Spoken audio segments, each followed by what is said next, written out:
আসসালামু আলাইকুম। Golden star 50 minutes অনুষ্ঠানে আপনাদের স্বাগত জানাচ্ছি। আমি খান মোহাম্মদ সালেক।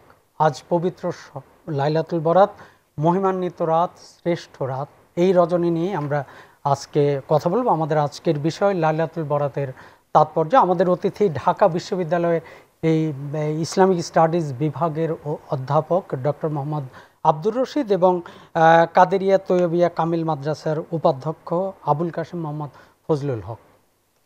আপনাদের দুজনকেই স্বাগত জানাচ্ছি। আমি শুরুতেই যেতে চাই আবুল কাশেম মোহাম্মদ ফজলুল হকের কাছে, যে এই তো একটা মহিমান্বিত রজনী, একটা শ্রেষ্ঠ রজনী, আল্লাহর রহমতের একটা রজনী। এই হাদিসের আলোকে এই লাইলাতুল বরাতের রাতের তাৎপর্য একটু তুলে ধরবেন। ধন্যবাদ আপনাকে এবং সুধী দর্শক ও শ্রোতা আপনাদেরকেও স্বাগত জানাচ্ছি আজকের এই গুরুত্বপূর্ণ রাতে, অত্যন্ত গুরুত্বপূর্ণ এই প্রোগ্রামে।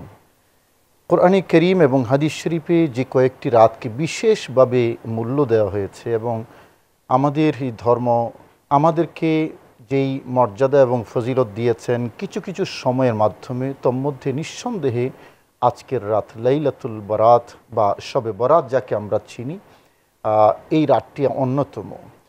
হাদিসের ভাষায় এই রাতকে লাইলাতুন নিসফে মিন শাবান বলা হয়েছে, যার অর্থ হলো শাবান মাসের মধ্যরাত, অর্থাৎ 14 তারিখ দিবাগত রাত। আর এই হাদিসের এভিডেন্স নিয়ে যদি আমরা কোরআনী কারীমের দিকে একটু দৃষ্টি দেই, তাহলে নিঃসন্দেহে দেখা যাবে হাদিস যেহেতু কোরআনের বিষয়বস্তুর ব্যাখ্যা, সুতরাং যেটা হাদিসের মধ্যে থাকবে কোনো না কোনোভাবে এটা কোরআনী কারীমের মধ্যে প্রত্যক্ষ বা সূক্ষ্ম ইন্ডিকেশন কিন্তু থাকবে। এই এভিডেন্স নিয়ে যদি আমরা কোরআনকে দেখি, তাহলে আমরা দেখব কোরআনী কারীমের মধ্যেও শবে বরাতের প্রতি সূক্ষ্ম ইঙ্গিত আছে অন্য নামে।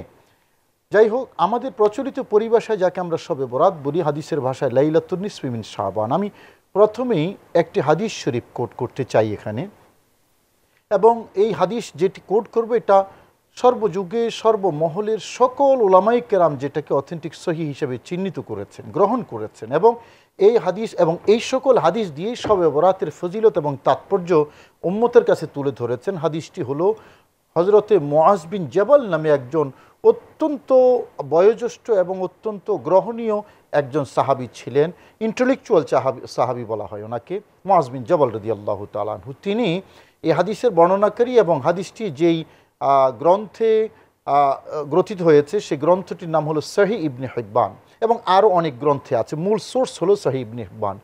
তো এই সহিহ ইবনে হিব্বানে হজরত মুআজ বিন জাবাল রাদিয়াল্লাহু তাআলা আনহু প্যারা নবী রাসূল করিম সাল্লাল্লাহু আলাইহি ওয়াসাল্লাম থেকে হাদিসটি বর্ণনা করেন যে ইয়াত্তালিউল্লাহু আযজা ওয়া জাল্লা ইলা খালকিহি লাইলাতান নিসফি মিন শাবান ফায়াগফিরু লিজামিই খালকিহি ইল্লা লিমুশরিকিন আও মুশাহিন।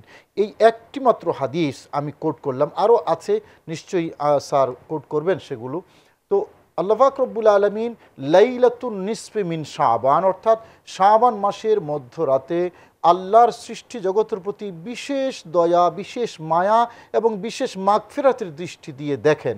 অন্য সময় আল্লাহর দৃষ্টি অবারিত, কিন্তু কিছু কিছু বিশেষ সময় থাকে যে সময়টি আল্লাহ বিশেষভাবে বান্দার প্রতি দেখেন, তোর মধ্যে লাইলাতুন নিসফি মিন শাবান একটি। এবং আল্লাহ এই বিশেষ দয়ার দৃষ্টিতে দেখে আল্লাহর সৃষ্টিকে ক্ষমা করে দেন কয়েক শ্রেণীর আল্লাহর বান্দা ব্যতীত। এই হাদিসে 2 শ্রেণীর বান্দার কথা আছে যারা তওবা করলে এরও ক্ষমার আওতায় আসবে। তো এই হাদিসটি একেবারে অথেন্টিক সনদে এই হাদিসটি হাদিসের কিতাবের মধ্যে এসেছে। শরীয়তের বিধিবিধান প্রতিপালনের জন্য বা অথেন্টিসিটি প্রমাণ করার জন্য আল্লাহ এবং রসুলের একটি কথাই কিন্তু যথেষ্ট। তো এই হাদিসটি আমাদের চোখ খুলে দিচ্ছে যে শবে বরাত লাইলাতুন নিসফি মিন শাবান, এটা হলো ক্ষমার রাত। ক্ষমা করেন আল্লাহ, ক্ষমা প্রাপ্ত হয় আল্লাহর বান্দা।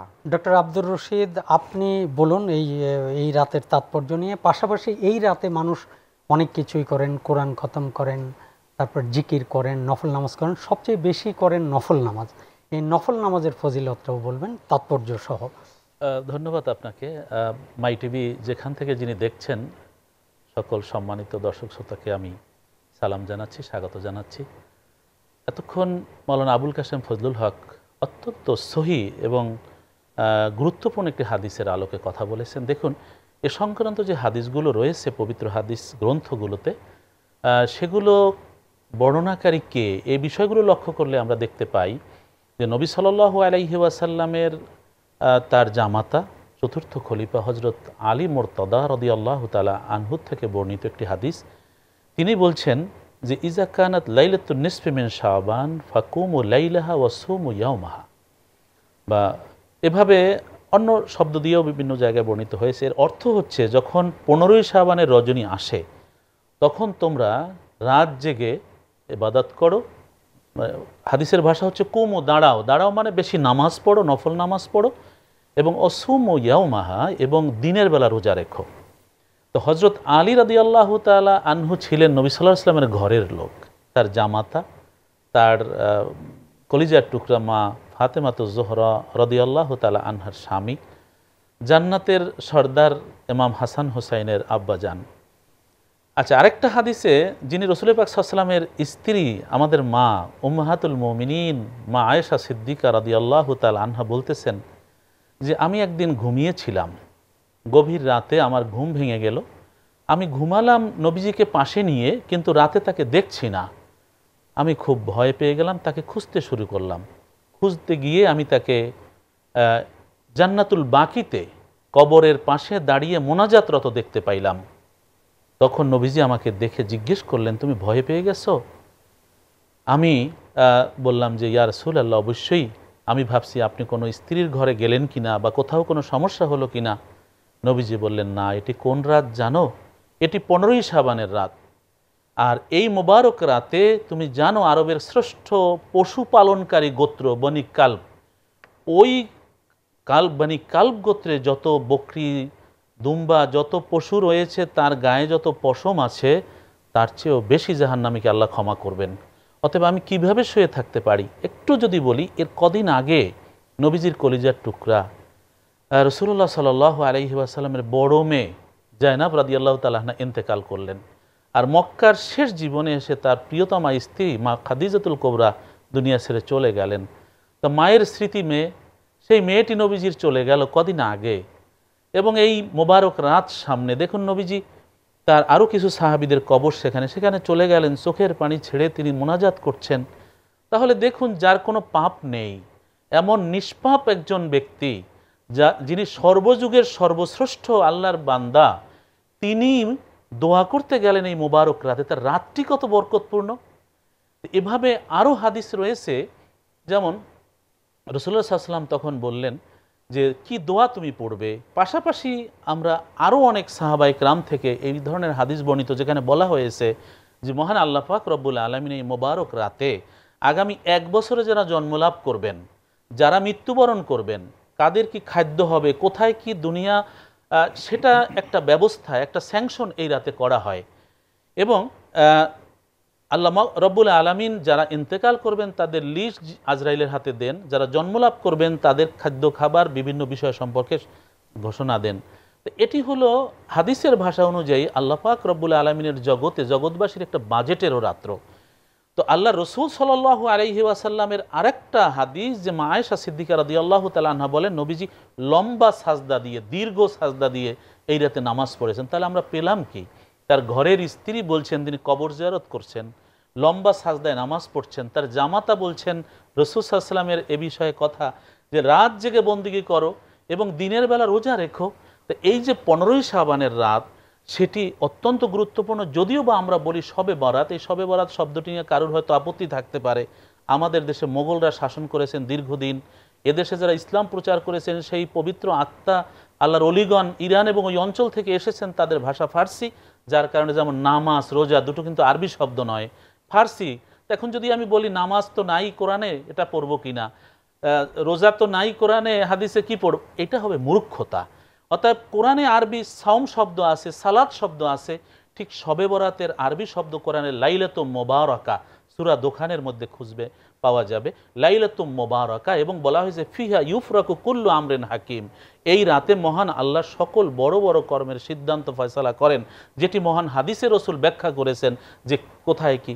এবং সবচেয়ে বড় কথা যেটি আল্লাহ রসুল বলেন, যে বান্দাদের কাছে আসবার জন্য, তাদের দোয়া কবুল করার জন্য মহা রব্বুল আলামিন দয়ার ডালি নিয়ে প্রথম আসমানে এসে যান সূর্য ডোবার সাথে সাথে, এবং ডাকতে থাকেন, কে গুনাহগার আসো আমার কাছে মাপ চাও, করে দেব মাপ, কে আসো খাদ্যে অভাব আমি দিব তাকে, যে বিপদগ্রস্ত তার বিপদ দূর করে দেব, আল্লাহ কাজা ও কাজা, সকাল পর্যন্ত এভাবে ঢাকতে থাকে।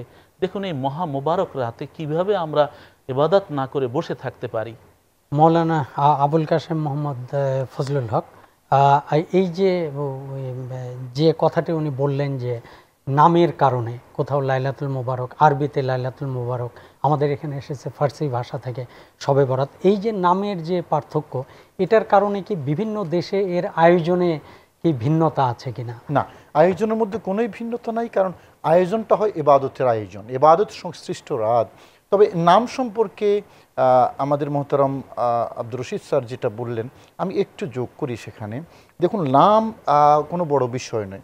আমরা যদি এই ন্যাক্কার শব্দ, আমরা ন্যাক্কার, কে না বুঝে ন্যাক্কার, ন্যাক্কারদের কথা, বা ন্যাক আমল, এটা আরও বোধগম্য শব্দ, ন্যাক আমল। তো ন্যাক আমল তো কোরআনে কারিমে আছে কিনা সেটা যদি অনুসন্ধান করি তাহলে দেখবে এটা ফার্সি শব্দ, এটা কোরআনে নেই। কোরআনে আছে আমলে সলেহ। সুতরাং নাম বিভ্রাট নিয়ে কেউ যদি বিভ্রান্ত হয়ে যায়, এটা যেমন উনি বললেন, এটা মূর্খতা হবে।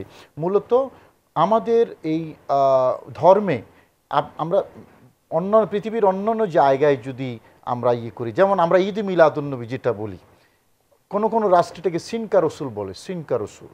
এখন আমরা বলি ঈদ মিলাদুন্নবী, আর অন্য দেশের সিনকা রসুল বলে, তাই বলে কি এটা নিষিদ্ধ হয়ে যাবে? না, ভাষা গোত্র, সে কারণে কোরআনে কারীম আল্লাহ বলেছেন, আল্লাহ এই ভাষা বৈচিত্র্য এবং মানুষের রং বৈচিত্র্য, এই দুইটাকে আল্লাহর নিদর্শন বলেছেন, যে ভাষার ভিন্নতা, রঙের ভিন্নতা, কালো সাদা, আবার বাংলা, উর্দু, ইংরেজি, আরবি, এই যে ভাষার ভিন্নতা, এটাকে ইগনোর করার কোনো সুযোগ নাই। বাকি মূল পয়েন্ট হলো আনুষ্ঠানিকতা, বা কিসের মাধ্যমে আমরা সেটা প্রতিপালন করব। আমি যে হাদিসটি তেলাওয়াত করেছি, সেই হাদিসের মধ্যে ফাইয়াগফিরু লিজামিই খালকিহি আছে, অর্থাৎ আল্লাহ তার সৃষ্ট